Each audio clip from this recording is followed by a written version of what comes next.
இந்தியாவில் எழுப்புதல் துவங்கிவிட்டது. இந்த டெலிகாஸ்ட பார்க்குற ஒவ்வொருவருக்கும் சுகம் கிடைக்கும். நீங்க எல்லாரும் சுகம், யாரோ ஒருத்தர் 2 பேர் இல்லை, எல்லாருக்கும் சுகம் கிடைக்கும். நீங்க உங்க எல்லாருக்கும் சுகம் கிடைச்சா பரலோகத்துல பவர் கட்டா போகுது. இயேசுக்கு பரிசுத்த ஆவியானவர் தேவைப்பட்டது. அவர் தேவ குமாரனா இருந்தாலும் பூமியில மனுஷனாய் வாழும்போது அவருக்கு பரிசுத்த ஆவியானவர் தேவைப்பட்டா உங்களுக்கும் பரிசுத்த ஆவியானவர் தேவைப்படுகிறவராக இருக்கிறார். இயேசுவின் நாமத்தினால சுகத்தை பெற்றுக்கொள்ளுங்கள். இயேசுவின் நாமத்தினால விடுதலை பெற்றுக்கொள்ளுங்கள். இயேசுவின் நாமத்தினால உறவுகள் சீர்படுவதாக. இயேசுவின் நாமத்தினால வியாபாரங்கள் பொருளாதார காரியங்களிலே வெற்றி உண்டாவதாக.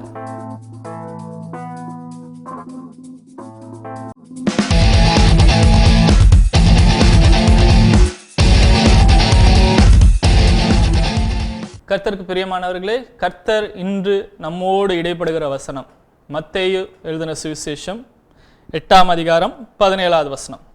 அவர் தாமே நம்முடைய பலவீனங்களை ஏற்றுக்கொண்டு நம்முடைய நோய்களை சுமந்தார் என்று ஏசாயா தீர்க்கதரிசியினால் உரைக்கப்பட்டது நிறைவேறும்படி இப்படி நடந்தது. இயேசு நம்முடைய பலவீனங்களை தம்மேல் ஏற்றுக்கொண்டு நம்முடைய நோய்களை சிலுவையிலே சுமந்து தீர்த்தார். இனிமேல் நாம் நம்முடைய பலவீனத்தை, நம்முடைய வியாதியை நம்முடைய சரீரத்திலே சுமக்க தேவையில்லை.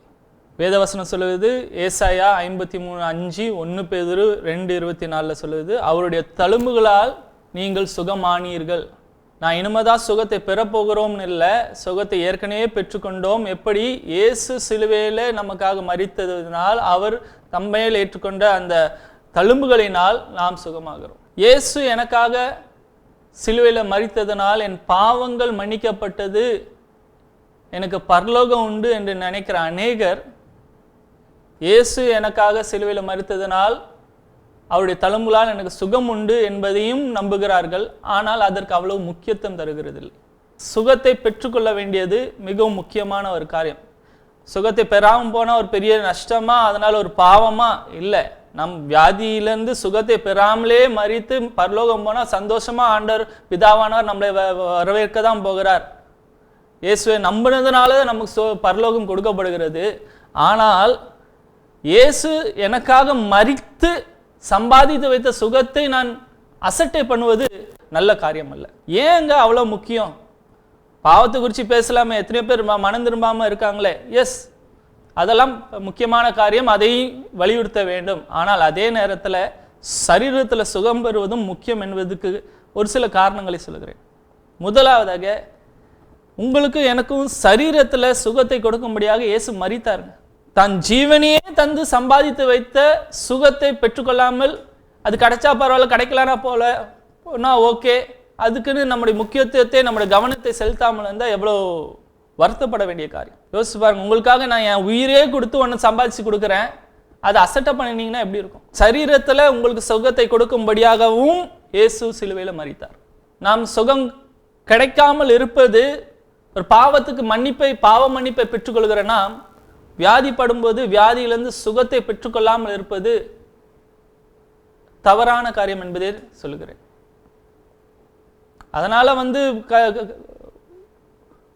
நமக்கு பரலோகம் கிடைக்காம போவதெல்லாம் சொல்ல, இயேசுவை நம்பினீங்கன்னா பரலோகம் கிடைக்கும். ஆனால் பூமியில இயேசு எனக்காக சம்பாதித்த சுகத்தை அனுபவிக்காம போது எவ்வளவு வருத்தப்பட வேண்டிய ஒரு காரியம். 2வது, இயேசு பாவங்களை மன்னிக்கிறார் என்பதற்கு ஒரு அடையாளமாக இயேசு பயன்படுத்துகிற சுகத்தை. மார்க் எழுதின சுவிசேஷம் 2ஆம் அதிகாரத்துல 5ஆம் வசனத்துல நமக்கு தெரியும், ஒரு திமிர்வாதக்காரனை ஒரு 4 பேர் தூக்கிட்டு வந்து இயேசுக்கு முன்பாக வைக்கிறார்கள். அப்போ இயேசு சொல்லுகிறார், மகனே உன் பாவங்கள் மன்னிக்கப்பட்டது. அப்போ கூட இருக்கவங்களாம் சொல்றாங்க, என்னப்பா தேவதூஷணம் சொல்றாரு, பாவங்களெல்லாம் மன்னிக்க முடியுமா? அப்போ இயேசு திரும்ப அவங்களுக்கு பதில் சொல்றாரு, மனுஷகுமாரனுக்கு பாவங்களை மன்னிக்கிறதுக்கு அதிகாரம் உண்பதை நீங்கள் அறிந்து கொள்ளும்படியாக அப்படின்னு சொல்லிட்டு இந்த திமிர்வாதக்காரனை எடுத்து எழுந்து படுக்கை எடுத்துக்கொண்டு போன்றார். சுகத்தை அளிக்கிறார். எதுக்கு தெரியுமா? இயேசுவுக்கு பாவங்களை மன்னிக்கிறதுக்கு அதிகாரம் உண்டு என்பதை மக்கள் அறிந்து கொள்ளும்படியாக இயேசு அநேகருக்கு சுகத்தை தருகிறவராக இருக்கிறார். இன்னைக்கு உங்களுக்கும் எனக்கும் சுகத்தை கொடுக்க இயேசு ஏன் கொடுக்கிறார்னா, ஒரு ப்ரூஃப். சரீரத்தில் இருக்கிற நம்ம காணக்கூடிய இந்த பலவீனத்தை நீக்கக்கூடிய ஆண்டவர் கண்ணால் பார்க்க முடியாத என் ஆத்மாவில் இருக்கிற வியாதியை, பாவத்தை அவரால் நீக்க முடியும் என்பதற்கு ஒரு ப்ரூஃப். நம்ம சரீரத்தில் இன்னும் வியாதியை நம்ம சுமந்து கொண்டு இருந்தோம்னா இந்த இயேசுவால எப்படி பாவத்தை மன்னிக்க முடியும் என்பதற்கு மக்கள் அநேகர் யோசிப்பாங்க. சொல்றது பாவம் மன்னிக்கப்பட்டது என்பது ப்ரூஃப் காமிக்க முடியுமா? வாழ்க்கை மாற்றப்படலாம், ஆனா அந்த உள்ள இருக்கிற கரை நீங்கி போனதா ப்ரூஃப்? வாழ்க்கை வெளியில உங்கள் வாழ்க்கை மாற்றப்படுவது மாத்திரமல்ல ஒரு ப்ரூஃப், இதுவும் ஒரு ப்ரூஃப். என் சரீரத்தில் இருந்த வியாதியை இயேசு சுகமாக்கி விட்டார் என்பது ஒரு ப்ரூஃப். இயேசு உங்கள் பாவங்களை மன்னித்து விட்டார். இயேசுக்கு பாவங்களை மன்னிக்கிற வல்லமை உண்டு என்பதற்கு ஒரு ப்ரூஃப் நீங்கள் சரீரத்தில் சுகத்தை பெறுவது. அடுத்தது, சுகம் எவ்வளவு ஏன் முக்கியம் அப்படின்னா, இது தேவனுடைய வார்த்தை, இயேசுவின் சுவிசேஷம் உண்மை உள்ளது என்பதை நிரூபிக்கும்படியாக கொடுக்கப்படுகிற ஒரு அடையாளம்.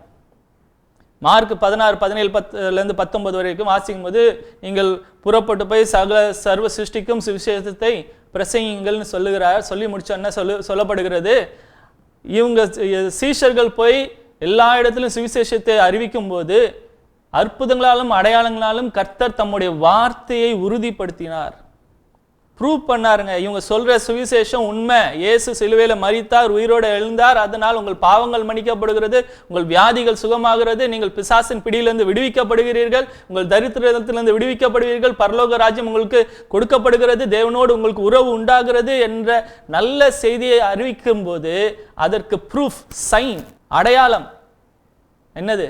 கர்த்தர் சுகத்தை தருகிறார். உங்கள் வாழ்க்கையில கிடைக்கிற சுகம், விடுதலை, சொல்லப்படுகிற சுவிசேஷம் உண்மையானது, ஒரு கட்டுக்கதை அல்ல. இயேசு மரித்தவராகவே இல்லை, அவர் உயிரோடு எழுந்திருக்கிறார் என்பதற்கு ஒரு ப்ரூஃப். உங்கள் சரீரத்திலே நீங்கள் சுகத்தை பெற்றுக்கொள்வது ரொம்ப முக்கியம். இயேசு அதுக்காகவும் மரித்தார் என்பதை உங்களுக்கு வலியுறுத்துகிறவனா இருக்கிறேன். எபிரேயர் 11:6 நம்மளுக்கு தெரியும், விசுவாசம் இல்லாமல் தேவனுக்கு பிரியமா இருப்பது கூடாத காரியம். ஏன்னா அந்த விசுவாசம் இருந்தால் தேவனுக்கு பிரியமா இருக்குமா? அது என்ன மாதிரி விசுவாசம்னா, தேவன் உண்டென்றும் அவர் தம்மை தேடுகிறவர்களுக்கு பலன் அளிக்கிறவர் என்பதும் விசுவாசிக்கணுமா. நான் தேவனை தேடனா, இயேசுவை தேடனா, தெய்வத்தை தேடனா, எனக்கு பலன் உண்டு, என் வியாதிக்கு சுகம் உண்டு, என் பிரச்சனையிலேருந்து எனக்கு விடுதலை உண்டு அப்படின்றது அவன் விசுவாசிக்கிறது தேவனுக்கு பிரியமா இருக்கான். அதுதான் தேவனுக்கு பிரியப்படுகிற விசுவாசம். ஸோ அந்த விசுவாசம் உங்களுக்கு இருக்கு, தேவன் என்மேல் பிரியப்படுகிற விசுவாசம் எனக்கு இருக்கு, அவரை தேடினா எனக்கு சுகம் கிடைக்கும் என்ற விசுவாசம் உங்களுக்கு இருக்கிறதுக்கு ப்ரூஃப் என்னன்னா, அந்த விசுவாசம் உங்க வாழ்க்கையில செயல்பட்டாதான். இந்த நாளிலே உங்களுக்கு சுகத்தை பற்றி நான் வலியுறுத்தி சொல்கிறேன். அது மாத்திரம்தான் இயேசு சிலுவையில சம்பாதித்தார்னு சொல்லல, அதையும் சம்பாதித்தார், அதை நிராகரிக்காதீர்கள், அதற்கும் முக்கியத்துவம் கொடுக்க வேண்டும் என்பதை வலியுறுத்துகிறேன். ரட்சிப்பு அப்படின்ற ஒரு வார்த்தை, கிரேக்க பதம், அதுக்கு சோட்சோ அப்படின்னு. ரட்சிப்பு என்ற பதம் பாவ மன்னிப்பை குறிக்கிறது. ஆனா பாவ மன்னிப்பை மாத்திரம் குறிக்கல. சோட்சோ என்ற அந்த ரட்சிப்புக்கு பயன்படுத்தின அந்த வார்த்தை பாவ மன்னிப்பை குறிக்கிறது, சுகத்தை குறிக்கிறது, விடுதலையை குறிக்கிறது, அநேக காரியங்கள் இருக்கிறது. நம்மளுக்கு ரொம்ப தெரிஞ்ச வசனம் யாக்கோபு 5:15 சொல்றேனே, ஒருத்தன் வியாதிப்பட்டு இருந்தா அவனை மூப்பர்களை அழைப்பானாக, விசுவாசம் உள்ள ஜெபம் பிணியாளியை ரட்சிக்கும் சொல்றது. பிணியாளியை ரட்சிக்கணும், பிணியாளியுடைய பாவத்தை மன்னிக்கணும் அந்த இடத்துல சொல்லப்பட்டிருக்குது. விசுவாசம் உள்ள ஜெபம் பிணியாளி வியாதிப்பட்டிருக்க அந்த வியாதிஸ்தனுக்கு சுகம் கொடுக்கும் என்பதை சொல்வதற்காக ரட்சிப்பு என்ற வார்த்தை பயன்படுத்தப்படுகிறது. ரட்சிப்புக்கு இன்னொரு அர்த்தம் சுகம் கிடைக்கும், ரட்சிப்புக்கு ஒரு அர்த்தம் பாவ மன்னிப்பு கிடைக்கும், ரட்சிப்புக்கு இன்னொரு அர்த்தம் உங்கள் பிசாசின் ஆதிக்கத்திலிருந்து விடுதலை கிடைக்கும், தரித்திரத்திலிருந்து விடுதலை கிடைக்கும். இது எல்லாத்தையும் குறிப்பிடுகிற ஒரு மொத்த வார்த்தை தான் என்னது? ரட்சிப்பு. ரட்சிப்பு என்ற வார்த்தைக்கு பொதுவாக இப்ப நம்ம புரிந்து கொண்டிருக்கிற ஒரே அர்த்தம் என்னது? பாவ மன்னிப்பு மாத்திரம்தான். ஆனா ரட்சிப்பு என்ற வார்த்தை வெறும் பாவ மன்னிப்பு மாத்திரம் இல்லை, சுகத்தையும் குறிக்கிற ஒரு வார்த்தை, விடுதலையை குறிக்கிற ஒரு வார்த்தை, நமக்கு செழிப்பை கொடுக்கிற ஒரு வார்த்தை. நம்மை ரட்சிக்கும்படியாக தான் இயேசு வந்திருக்கிறார் பூமியில. இயேசுவே உலக ரட்சகர், இயேசுவே ரட்சகர் என்று சொல்லும் போது என் பாவத்தை மாத்திரம் மன்னிக்கிறவன், இயேசுவே என்னுடைய வியாதியிலிருந்து என்னை ரட்சிக்கிறவர், இயேசுவே என் பாவத்திலிருந்து என்னை ரட்சிக்கிறவர், இயேசுவே என் அடிமைத்தனத்திலிருந்து பிசாசின் ஆதிக்கத்திலிருந்து என்னை ரட்சிக்கிறவர், இயேசுவே என் தரித்திரத்திலிருந்து என்னை ரட்சிக்கிறவர் என்பதை புரிந்து கொள்ள வேண்டும்.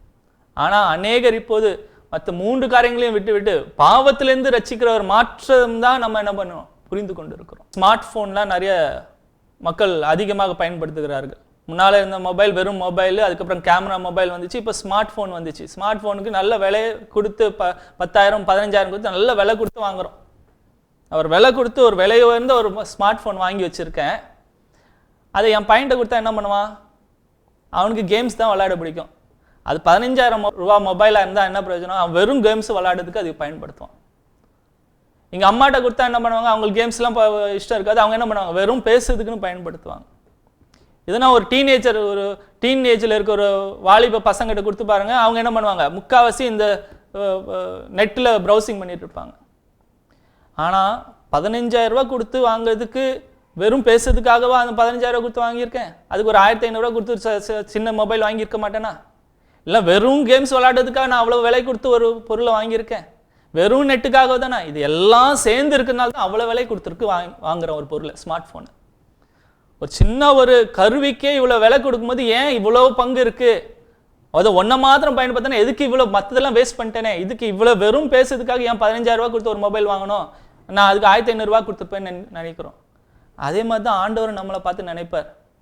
உங்களுக்கு பாவ மன்னிப்புக்காகவும் நான் மரித்தேன், உங்களுடைய சரீரத்தின் சுகத்துக்காகவும் நான் மரித்தேன், பிசாசின் ஆதிக்கத்திலிருந்து விடுதலை கிடைக்கிறதுக்காகவும் மரித்தேன், உங்கள் தரித்திரத்திலிருந்து விடுதலை ஆக்கப்படுறதுக்காக ஐஸ்வர்யவான்களாக நீங்கள் மாறுறதுக்காகவும் நான் மரித்தேன்.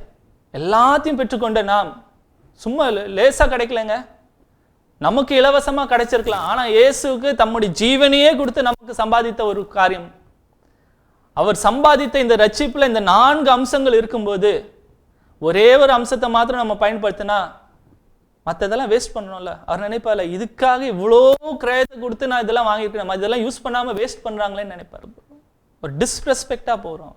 இவ்வளோ என்னுடைய ஜீவனையே கொடுத்து சம்பாதித்து வைத்த இந்த சுகத்தை இவங்க அனுபவிக்காமல் இருக்காங்க, வருத்தப்படுகிற ஒரு காரியமாக இருக்கும். பழைய ஏற்பாடுலையும் சொல்லி சங்கீதம் 103:3 சொல்லுது, அவர் உன் அக்கிரமங்களை மன்னித்து உன் நோய்களை குணமாக்குவார். உன் அக்கிரமங்களை மன்னித்து நோய்களை குணமாக்குவார். அக்கிரமங்களை மன்னித்து பாவத்தை மன்னிச்சா ஆட்டோமேட்டிக்காக ஃபாலோ பண்ணுற ஒரே காரியம் பழைய ஏற்பாட்டில் மாத்திரம் இல்லைங்க, புதிய ஏற்பாட்லையும் பார்க்குறோம். 1 பேதுரு 2:24 அவர் நம்முடைய பாவங்களை சிலுவையில் சுமந்து தீர்த்தார், அவருடைய தழும்புகளால் குணமாகிறோம். எல்லா இடத்துலையும் பாவ மன்னிப்புக்கு தொடர்ந்து ஒட்டினாப்பிலேயே நம்ம பார்க்கறது என்னது? சரீரத்தில் சுகம். இந்த முக்கியமான இந்த சுகத்தை நாம் பெற்றுக்கொள்ளாமல் இருக்கிறது தேவனை நாம் அசட்டை பண்ணுகிறதாய் காணுகிற ஒரு காரியம். யாக்கோபு 4:7 பார்க்கிறோம், பிசாசுக்கு எதிர்த்து நில்லுங்கள் அவன் ஓடி போவான். பிசாசு தான் இந்த வியாதியும் விக்கனத்தை தருகிறான். ஆனால் நிறைய பேர் என்ன பண்ணுவாங்க, இந்த வியாதி கர்த்தர் எனக்கு கொடுத்தாரு, நான் இந்த தப்பு செஞ்சேன் அதனால எனக்கு தண்டனையாக கொடுத்தாருன்னு. இல்லை, உன்னுடைய பாவத்தையும் உன்னுடைய தண்டனையும் அவர் சிலுவையில சுமந்து தீர்த்துட்டாரே. நீங்கள் நம்பினா வேதவசனம் சொல்லுது, எரேமியா 31 பார்க்குறோம் 34, அவர் உன் அக்கிரமங்களை இனி மன்னித்து உன் பாவத்தை இனி நினையாமல் இருக்கிறார்.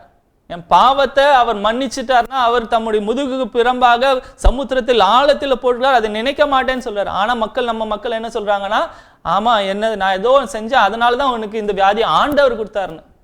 ஆண்டவர் வியாதியை கொடுக்கிறவர் அல்ல, அவர் அனுமதிக்கிறவரும் இல்லை, பொல்லாங்கினால் நம்ம சோதிக்கிறவரும் இல்லை. அவர் நன்மையான காரியமா வியாதி, ஒருத்தர் வந்து படுத்த படிக்க 12 வருஷம் 15 வருஷம் இப்படி கஷ்டப்படணும், கை கால் உடஞ்சி போகணும், இப்படி இருக்கிறது வந்து தேவன் விருப்பப்படுகிற ஒரு காரியம். இதனால நன்மை நம்மளுக்கு சொல்லிக் கொடுக்க மாட்டார், சிச்சிக்க மாட்டார். கர்த்தர் நமக்கு சொல்லிக் கொடுக்கும்படியாக, நம்ம சீர்திருத்தும்படியாக அவருடைய வேத வசனத்தை நம்மளுக்கு கொடுத்திருக்கிறார். பரிசுத்த ஆவியானவரை நமக்கு கொடுத்திருக்கிறார். வேத வசனம் நமக்கு சொல்லிக் கொடுக்காத ஒரு காரியம், பரிசுத்த ஆவியானவர் சொல்லிக் கொடுக்காத ஒரு காரியத்தை வியாதி வச்சு சொல்லி தர முடியாது.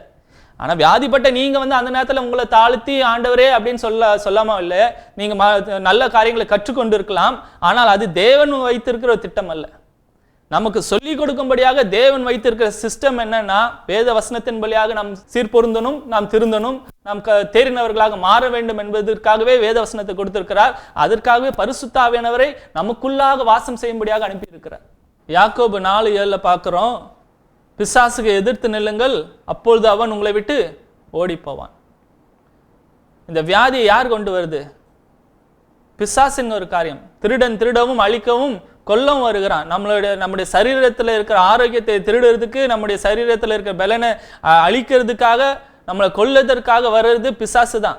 தேவன் அல்ல. ஆனா நிறைய பேர் என்ன சொல்றாங்க, இந்த வியாதியை வந்து தேவன் அனுமதித்தார், தேவன் கொடுக்கிறார், இதனால நான் தேவன் என்னை திருத்துகிறார், சிரிச்சிக்கிறார் அப்படின்னு. இல்ல, தேவன் வந்து நம்மளை திருத்தும்படியாக வியாதி அனுப்புகிறவரா இல்லை, அதுக்கு அனுமதி கொடுக்கிறவராரும் இல்லை. நாம் திருந்தும்படியாக, நாம் சீர் பொருந்தும்படியாக நமக்கு தேவன் தாமே தம்முடைய வாக்கு தத்தத்தை வசனத்தை கொடுத்திருக்கிறார். இந்த வசனம் போதுமானதுன்னு பைபிள் சொல்லுது. இந்த வசனம் வந்து ஒரு மனுஷனை திருத்ததுக்கு, அவனை சீர்படுத்துறதுக்கு, அவன் நல்வழியை கொண்டு வருவதற்கு இந்த வேத வசனம் போதும். நமக்குள்ளாக பரிசுத்த ஆவியானவர் நமக்குள்ளாக இருந்து நம்மை சகல சத்தியத்துக்குள்ளாக நடத்துவார் என்று வேதவசனம் சொல்லுது. ஒரு மனுஷன் நல்வழிக்கு வந்து அவன் தேர்ந்தவனாக மாறுவதற்கு தேவன் வைத்திருக்கிற சிஸ்டம் என்ன தெரியுமா? வேத வசனமும் பரிசுத்த ஆவியும். வியாதியை கொடுத்து நம்மளை சிரிச்சிக்க மாட்டார், வியாதியை கொடுத்து நமக்கு நல்ல காரியங்களை கர்த்தர் கொடுக்கறது இல்லை. ஆனா நிறைய பேர் அப்படி நினைச்சிட்டு, ஓ இது வந்து கர்த்தரால் கொடுக்குற ஒரு காரியம் அப்படின்னு நினைச்சிட்டு எதிர்த்து நிற்கிறது இல்லை. இது பிசாசின் காரியம் நீங்க தெரிஞ்சாதானே நீங்க எதிர்த்து நிற்பீங்க, அவன் உங்களை விட்டு ஓடி போவான். இது தேவன் கொடுத்தா நான் சகிச்சிச்சு போகணும் அப்படின்னு நினைச்சிட்டீங்கன்னா எங்கேருந்து உங்க சரீரத்துல இருந்து வியாதி போகும்? தேவன் பொல்லாங்கினால் ஒருவனை சோதிக்கிறது இல்லை. வியாதி வந்து நல்ல காரியம் இல்லை, ஒரு தீமையான காரியம். உலகமே ஏற்றுக்கொள்கிற காரியம். ஒருத்தருக்கு சுகம் கிடைக்கணும்னா எவ்வளவு செலவு பண்ணாங்க, டாக்டர்கிட்ட போறாங்க, ஹாஸ்பிட்டலில் போறாங்க, லட்சக்கணக்காக போறாங்க, உள்ள இருக்கிற உறுப்பை வெட்டினாலும் போறாங்க, நான் உயிரோட வாழணும், ஆரோக்கியமா வரணும்னு எவ்வளவோ பிரயாசப்படுகிறார்கள். அது யாருமே நல்லதுன்னு ஒற்றுக்கொள்வதில்லை. ஆனா இது நல்லது அப்படின்னு சொல்றதுக்கு ஒரு சில ஆட்கள் இருக்காங்க. பைபிள் சொல்லுது, அப்போஸ்தலர் 10:38 இயேசு வந்து நன்மை செய்கிறவராய் சுற்றி தெரிந்தாராம். நன்மை செய்கிறவரா என்ன நன்மை செஞ்சார்னா, வியாதிஸ்தரை சுகப்படுத்தினார், பிசாசுகளை துரத்தினார், மரித்தோரை உயிரோடு எழுப்பினார். வியாதிஸ்தரை சொஸ்தப்படுத்தத வேதம் நன்மை என்று சொல்லுகிறது. சுகம் என்பது நன்மை. பலவீனமாய் வியாதிப்பட்டு இருப்பது நன்மை என்று பைபிள் சொல்லல. இயேசு நன்மை செய்கிறவராக தான் சுற்றி திறந்தார், வியாதியை தந்துட்டு வரல. ஆனா சில தேவனையே குற்றப்படுத்துகிறார்கள், தேவன் தான் இது கொடுத்திருக்கிறார், அப்படியே அதுக்காக பொறுத்து போறேன். நோ, பிசாசு சொல்லுகிற ஒரு வஞ்சனையை நீங்கள் ஏற்றுக்கொண்டு அனுமதிக்கிறார்கள். உங்களுக்கு உங்க வியாதியிலிருந்து உங்களுக்கு சுகம் கொடுக்கும்படியாக இயேசு மரித்திருக்கும் போது உங்களுக்கு அதே வியாதியை கர்த்தர் கொடுப்பாரா? கர்த்தர் இன்றைக்கு உங்களோடு பேசும்படியாக இருக்கிறார். நீங்க இந்த வியாதியில கஷ்டப்பட்டுட்டே தொடர்ந்து இருக்கணும்னு கர்த்தர் விரும்பவில்லை. கர்த்தர் இன்று அநேகரை சுகப்படுத்துகிறவராக இருக்கிறார். இன்று ஜெபிக்கிற இந்த நேரத்தில், வேத வசனத்தை கேட்கிற இந்த நேரத்திலே கர்த்தர் உங்கள் வியாதியை நீக்கி உங்களுக்கு சுகம் கொடுக்கும்படியாக விருப்பமுடையவராக இந்த வார்த்தை உங்களுக்கு தந்திருக்கிறார். கர்த்தர் பேசுகிறார், பேசுவதற்கு நல்ல பேசுகிற அவருடைய சத்தத்தை கேளுங்க. நாம் பாவம் செஞ்சிட்டோம் அப்படின்னா என்ன பண்ணணும்? பாவ மன்னிப்பை பெற்றுக்கொள்ளணும். ஆண்டவரே என் பாவத்தை மன்னியும் அப்படின்னு சொல்லும் போது இயேசு கிறிஸ்துவின் ரத்தம் சகல பாவங்களையும் நீக்கி என்னை கழுவி சுத்திக்கிறது நம்ம விசுவாசிச்சு அதை பெற்றுக்கொள்கிறோம். பாவத்தை கர்த்தருக்கு முன்பாக அறிக்கை பண்ணும் போது அவர் மன்னிக்கிறதுக்கு அவர் உண்மையும் உத்தமுள்ளவராக இருக்கிறார். என் பாவம் எப்படி மன்னிக்கப்படுது? நான் அழுது புரண்டதுனால இல்ல, அவர் உண்மையும் உத்தம் உள்ளவராக இருக்கிறதுனால நான் அறிக்கை பண்ணும்போது மன்னிக்கப்படுகிறது. இயேசு 2000 வருஷத்துக்கு முன்பாக சிந்தின ரத்தம், இந்த நான் அறிக்கை பண்ணும்போது அந்த ரத்தம் என்னுடைய பாவத்தை கழுவி சுத்திகரிக்கிறதா இருக்கிறது. அதே போலதான் இயேசு சிலுவையில் சம்பாதித்த பாவ மன்னிப்பை பெற்றுக்கொள்வதற்கு நாம் நம்பி வாயினால் அறிக்கை செஞ்சா நம்ம அதை பெற்றுக்கொள்கிறோம். அதே போல ஒருத்தர் வியாதிப்பட்டா என்ன பண்ணணும்னா அப்படியே சகிச்சிட்டுலாம் இருக்கக்கூடாது. பாவ மன்னிப்பை எப்படி பெற்றுக்கொள்கிறோமோ அப்படியே இயேசு எனக்காக சிலுவையில் சிந்தின ரத்தத்தினால அவருடைய தழும்புலால நான் குணமாகிறேன் என்பதை விசுவாசிச்சு வாயினால் அறிக்கை செய்யுங்க. கர்த்தர் உங்களுக்கு சுகத்தை கொடுக்கிறவர் இருக்கார். ஏன் தெரியுமா? நீங்க கெஞ்சதுனால இல்ல, நீங்க அழுது புரண்டதுனால இல்ல, ரொம்ப உங்க தேவை அதிகமா இருக்கிறதுனால இல்ல, நீங்க விசுவாசிக்கிறதுனால அவர் உண்மையும் நீதி உள்ளவராக இருக்கிறபடினால உங்களுக்கு சுகம் கிடைக்கிறதா இருக்குது. இயேசு பூமியில் இருந்தபோது ஒருத்தரையும் இல்ல நீ கொஞ்ச நாள் வெயிட் பண்ணு, உனக்கு குறித்த காலம் வரும், அப்ப நான் சுகம் தரேன்னு டிலே பண்ணல. நான் சுகம் தர மாட்டேன்னு யாருக்கும் மறுக்கவும் இல்லை. அவர் இரக்கம் உள்ளவராய் மனதுருக்கம் உள்ளவராய் பூமியில வாழ்ந்தவர் இன்னைக்கு மாறிட்டாரா? இயேசு நேற்றும் இன்றும் என்றும் மாறாதவராக இருக்கிறார் என்று வசனம் சொல்லுது. இயேசு அப்படியே நல்ல தெய்வமா தான் இருக்கிறாரு. அவர் மரித்த நிலைமையில இல்ல, உயிரோடு இருக்கிறார்னா இன்னைக்கு உங்களுக்கு சுகம் கொடுக்கிறதுக்கு அவர் உயிரோடு இருக்கிறார், விருப்பம் உள்ளவராக இருக்கிறார். கலாத்தியர் 3:13-14 வாசிக்கிறோம், மரத்திலே தூக்கப்பட்ட எவனும் சபிக்கப்பட்டவன் என்று எழுதியிருக்கிறபடி கிறிஸ்து நமக்காக சாபமாகி நியாயப்பிரமாணத்தின் சாபத்திற்கு நம்மை நீங்களாக்கி மீட்டுக் கொண்டார். இயேசு சிலுவையில மரித்ததனால நியாயப்பிரமாணத்தின் சாபத்திலிருந்து நமக்கு விடுதலை கிடைக்குது. நியாயப்பிரமாணத்தின் சாபம் என்னங்க? உபாகமம் 28 அதிகாரத்துல நம்ம பார்க்கிறோம். அவர் 15வது வசனத்துல தொடர்ந்து வாசிங்கன்னா உங்களுக்கு தெரியும். வியாதி, பஞ்சம், எதிரிகளால் வருகிற யுத்தங்கள், அழிவு, மரணம், அடிமைத்தனம், இதுதான் சாபங்கள். நான் தரித்திரத்தில் இருக்கிறது ஒரு சாபம், வியாதியில் இருக்கிறது ஒரு சாபம், நான் பிசாசின் ஆளுகைக்குள்ளாக அடிமைப்பட்டு இருக்கிறது ஒரு சாபம், மரணம் என்பது ஒரு சாபம், பாவத்தில் மரித்தால். இந்த சாபத்திலிருந்தெல்லாம் என்னை விடுவிக்கும்படியாக இயேசு சாபமானார். நான் இன்னும் அந்த சாபத்தை அனுபவிக்க அவசியம் இல்லை. வியாதி ஆசீர்வாதம் கிடையாது, வியாதி ஒரு நல்ல காரியம் கிடையாது, வியாதி ஒரு சாபம் என்று வேதம் குறிக்கிறது. அந்த சாபத்தை இயேசு சிலுவையில் சுமந்து தீர்த்து விட்டார். சுமந்து தீர்த்து விட்ட அந்த ஒரு காரியத்தை இன்னும் நீங்க அனுபவித்துக் கொண்டிருக்காதீங்க, நீங்கள் எதிர்த்து நில்லுங்க. இது பிசாசிட்ட வந்தது காரியம், பிசாசுடைய காரியம் என்னுடைய வாழ்க்கையில் இருக்கக்கூடாது. நீங்க மனசுல அதை வெறுத்து சீப்போ என்று சொல்லி இயேசு எனக்கு சிலுவையில மரித்ததுனால எனக்கு சுகம் உண்டு என்று விசுவாசித்தால் இப்பொழுதே சுகம் அளிக்க கர்த்தர் ஆவலாயிருக்கிறார், வல்லமை உள்ளவராயிருக்கிறார். கலாத்தியர் 3:13 அதை வாசிக்கிறோம். 14வது வசனத்தில் சொல்லப்படுகிறது, இயேசுனால் வருகிற வாக்குத்தத்தத்தை நாம் விசுவாசத்தினால பெற்றுக்கொள்கிறோம். இயேசு சிலுவையில மரித்தார், அவர் என்னுடைய சாபத்தை சுமந்து தீர்த்து விட்டார், அவர் எனக்காக சம்பாதித்த சுகத்தை நான் எப்படி பெற்றுக்கொள்ளணும்னா விசுவாசத்தினால பெற்றுக்கொள்கிறோம். பொதுவாக சொல்லுவாங்க விசுவாசம் விசுவாசம் விசுவாசம்னே சொல்லிட்டு போறீங்களே, ஓ விசுவாசத்தினால எல்லாத்தையும் பண்ண முடியுமா? இல்ல, விசுவாசம் ஒரு காரியத்தை உண்டாக்காது, ஆனா கிருபையால் கொடுக்கப்பட்ட ஒரு காரியத்தை பெற்றுக்கொள்கிற ஒரு பாத்திரம் தான் விசுவாசம். கிருபையினாலே விசுவாசத்தை கொண்டு ரட்சிக்கப்பட்டீர்கள். ரட்சிப்பு சுகம் என்பது என்னுடைய விசுவாசத்தினால் நான் சம்பாதிக்கிற ஒரு காரியம் இல்ல. இயேசு சிலுவையில் எனக்கு சம்பாதித்து வைத்து கிருபையாய் ஏற்கனவே வைச்சிருக்கிறார். அந்த கிருபையாய் கொடுக்கிற காரியத்தை பெற்றுக்கொள்வதற்கு எனக்கு விசுவாசம் வேணும். கிருபையினால் கொடுக்கப்படாத எந்த காரியத்தையும் விசுவாசம் பெற்றுக்கொள்ள முடியாது. ஆனா கிருபையாய் கொடுக்கப்படுகிற அனைத்தையும் பெற்றுக்கொள்வதற்கு உங்களுக்கு விசுவாசம் வேணும். இப்பொழுது விசுவாசியுங்கள். இயேசு சிலுவையில் மரித்தது உண்மையானால், அவர் பாவத்தை மன்னிக்கிறதுக்கு வல்லமை உள்ளவராய் இருக்கிறாரானால், அவருடைய நாமத்துக்கு வல்லமை இருக்கிறதை நீங்கள் நம்புவீர்களானால் இன்றைக்கு உங்களுக்கு சுகம் கிடைக்கிறதா இருக்கு. கேட்கிற எல்லாருக்கும் சுகம் கிடைக்கும். இந்த டெலிகாஸ்ட்டை பார்க்குற ஒவ்வொருவருக்கும் சுகம் கிடைக்கும். நீங்க எல்லாரும் சுகம், யாரோ ஒருத்தர் 2 பேர் இல்லை, எல்லாருக்கும் சுகம் கிடைக்கும். நீங்க உங்க எல்லாருக்கும் சுகம் கிடைச்சா பரலோகத்தில் பவர் கட்டா போகுது. தேவனிடத்தில் வல்லமை ஏராளமா இருக்கு. அவர் ஒரு வார்த்தை சொன்னா சர்வ சிருஷ்டியும் படைக்கப்படுகிறது. உங்க சரீரத்தில் இருக்கிற ஒரு வியாதியை நீக்குவதற்கு அவருக்கு வல்லமை இல்லாமல் இல்லை. கேட்கிற அனைவருக்கும் சுகம் கொடுக்கிறதுக்கு தேவனிடத்தில் ஏராளமான வல்லமை இருக்குது. உங்களுக்கு விசுவாசம் இருக்க வேண்டும். வேதவசனம் சொல்லுது, மத்தேயு 18:19-20 சொல்லுது, நீங்கள் பூமியிலே எதை கட்டுவீர்களோ அது பரலோகத்தில் கட்டப்பட்டிருக்கும், எது பூமியிலே எதை கட்டவிழ்ப்பீர்களோ அது பரலோகத்தில் கட்டவிழ்க்கப்பட்டிருக்கும். 19ஆம் வசனம் தொடர்ந்து சொல்லுது, ஏன்னா பூமியிலே 2 பேர் ஒருமனப்பட்டவர்களாய் தாங்கள் எதை வேண்டிக் கொள்வார்களோ அது பரலோகத்தில் இருக்கிற பிதாவானவர் உங்களுக்கு அருள்வார். நீங்க எதை குறித்து கேட்டாலும், நீங்க எதை கட்டினாலும் சரி, எது கட்டாவிட்டாலும் சரி, இதை தான் அதுதான் இல்லை, எதை கேட்டாலும் anything father from heaven will grant it to you. பரலோகத்திலிருந்து பிதா உங்களுக்கு தருவார். எதை கேட்டாலும் எனிதிங். ஏன் தெரியுமா? தொடர்ந்து வசனம் சொல்லுது, எங்கே 2-3 பேர்கள் என்னுடைய நாமத்தினால கூடியிருக்கிறார்களோ அங்கே நான் இருப்பேன்னு இயேசு சொல்றார். நீங்களும் நானும் ஒரு காரியத்தை குறித்து ஒருமனப்பட்டா இயேசு நம் மத்தியில் இருக்கிறார். இயேசு நம்ம மத்தியில் இருந்து நமக்காக பிதாவினிடத்தில் பரிந்து பேசும்போது நாம் ஒருமனப்பட்ட காரியத்தை பரலோகத்திலிருந்து பிதாவானவர் தருகிறவராக இருக்கிறார். நீங்களும் நானும் பூமியில் எதை கட்டுகிறோமோ அது பரலோகத்திலிருந்து கட்டப்படும். நீங்களும் நானும் பூமியில் எதை கட்டவிழ்க்கிறோமோ அது பரலோகத்தில் கட்டவிழ்க்கப்படும். விசுவாசிக்க சுகம் கொடுக்கிறது இயேசு தான், ஒரு மனுஷன் இல்லை. நான் ஹீலர் கிடையாது, ஜெபிக்கிற அநேக ஊழியக்காரர்கள் ஹீலர்ஸ் கிடையாது, சுகம் கொடுக்கிறவர்கள். சுகம் கொடுக்கிறது இயேசு, இயேசு தான் ஹீலர். ஆனா ஜெபிக்கிறவர்கள் விசுவாசிக்க வேண்டும். என்னுடைய விசுவாசமும் உங்களுடைய விசுவாசமும் இணைந்தா போதும். நம்ம 2 பேரும் இணைந்தால் பிதாவானவர் செய்வார், இயேசு செய்வார்.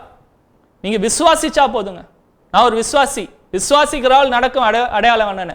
நீங்க என்னோடு இந்த விசுவாசத்தில் இணைந்து இருக்கலானால் உங்களுக்கு இன்னைக்கு சுகம் கிடைக்கும். இது தேவனுடைய விருப்பம். உங்களுடைய சுகத்துக்காக இயேசு மரித்து இருக்கிறார். அவ்வளவு விலையேறப்பட்டு விலை கொடுத்து வாங்கின அந்த சுகத்தை உங்களுக்கு அருளாமல் அவர் தன்னிடம் மறைத்து வைத்திருக்க மாட்டார். உங்களுக்கு கொடுக்கும்படியாக ஆவலோடு காத்திருக்கிறார். உங்களுக்காக நான் ஜெபிக்க விரும்புகிறேன். இணைந்து கொள்ளுங்க. உங்கள் விசுவாசத்துக்கு அடையாளமாக உங்கள் கரத்தை இந்த டிவிக்கு முன்பாக நீட்டி என்னோடு உடன்படுங்க. கர்த்தர் சுகம் தருகிறவராக இருக்கிறார். பிதாவே, இந்த நேரத்தில் ஜெபிக்கிறேன் ஆண்டவரே.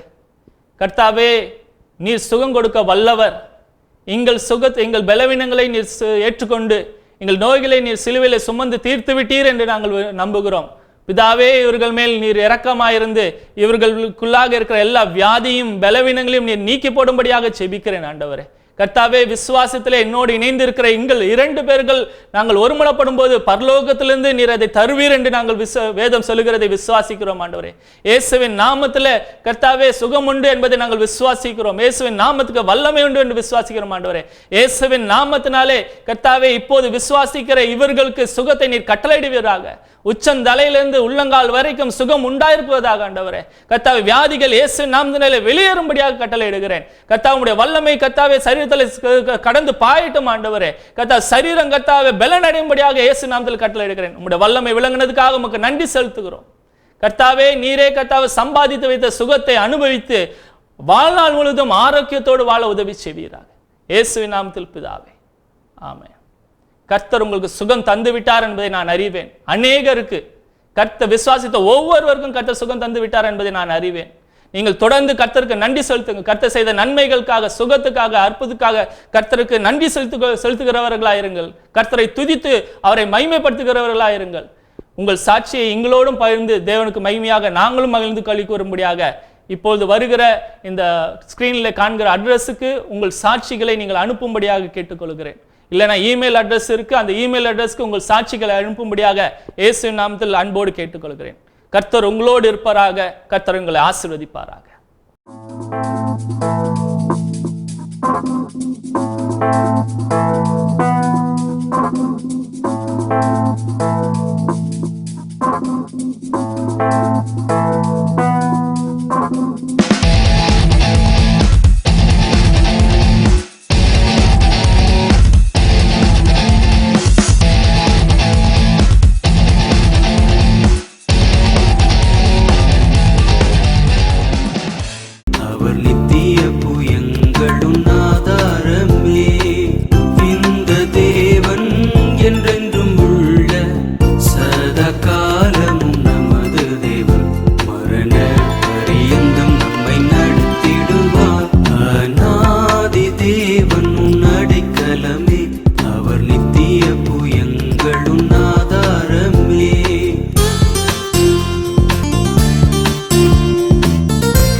காருண்யத்தாலே இழுத்து கொண்டார் தூய தேவனே. காருண்யத்தாலே இழுத்து கொண்டார் தூய தேவனே. இவ்வனாந்திரத்தில் நயங்காட்டி உன்னை இனிதாய் வருந்தி அழைத்தார். இந்த தேவன் என்றென்றும் உள்ள சதா காலமும் நமது தேவன். மரண பரியந்தம் நம்மை நடத்திடுவார். அநாதி தேவன் அடைக்கலமே, அவர் நித்திய புயங்களும் ஆதாரமே.